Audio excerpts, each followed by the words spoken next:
ڕۆژی هەینی 23 تەمووز گەڕێکی دیکەی گفتوگۆی استراتیژی عێراق و ئەمریکا بەڕێوە دەچێت.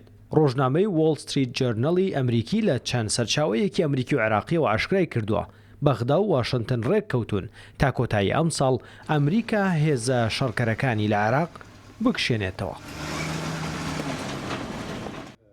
فواد حوسێن وەزیری دەرەوەی عێراقیش ڕای دەگەیەنێت چیتر عێراق پێویستی بە هێزی شەڕکەری ئەمریکی نییە، ئەوەی پێویستمانە ڕاهێنان و ڕاوێژ و ئاڵوگۆڕی زانیاری هەواڵگریە. واتە ئەمریکا ئەرک و ڕۆڵی خۆی لە عێراق دەگۆڕێت بۆ ڕاوێژکاری.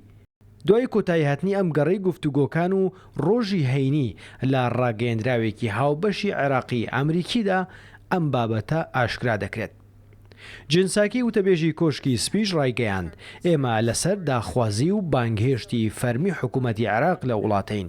ڕۆژی دووشەممەی هەفتەی داهاتوو جۆ بایدن سەرۆکی ئەمریکا لە کۆشکی سپی پرسی مانەوە یان دەرچوونی هێزەکانی ئەمریکا لە عێراق لەگەڵ مستەفا کازمی سەرۆکوەزیرانی ئەو وڵاتە باز دەکات.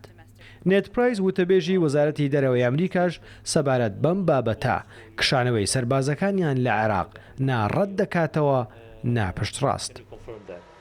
Well, as you alluded to, there is a strategic dialogue.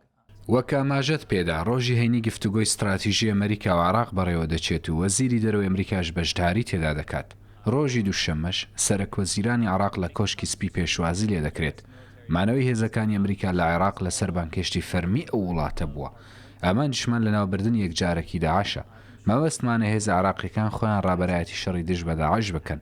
من پێش کۆبوونەوەکەی سەرۆکوەزیرانی عێراق و سەرۆک بایدن و پێش ڕاگەیەندراوی گفتوگۆی استراتیژیش ناکەوم، بەڵام دەمانەوێت شەڕی لە ناوبردنی داعش بابەتی سەرەکی بێت. عێراق هاوبەشی ئێمەیە و دەمانەوێت شەڕی لە ناوبردنی داعش کە ئامانجی هاوبەشمانە پێکەوە بەدی بهێنین. Collective and joint efforts to ensure the lasting defeat of ISIS will be on the agenda. ئێستا ئەمریکا نزیکەی 2500 سەربازی لە عێراقن.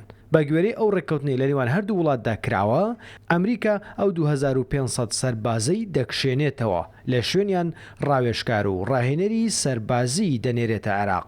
واتە وەک ئەمریکا دەڵێ تا کۆتایی ئەم ساڵ ڕۆڵی خۆی لە عێراق دەگۆڕێت. نەریمان هەورامی، کوردستان 24.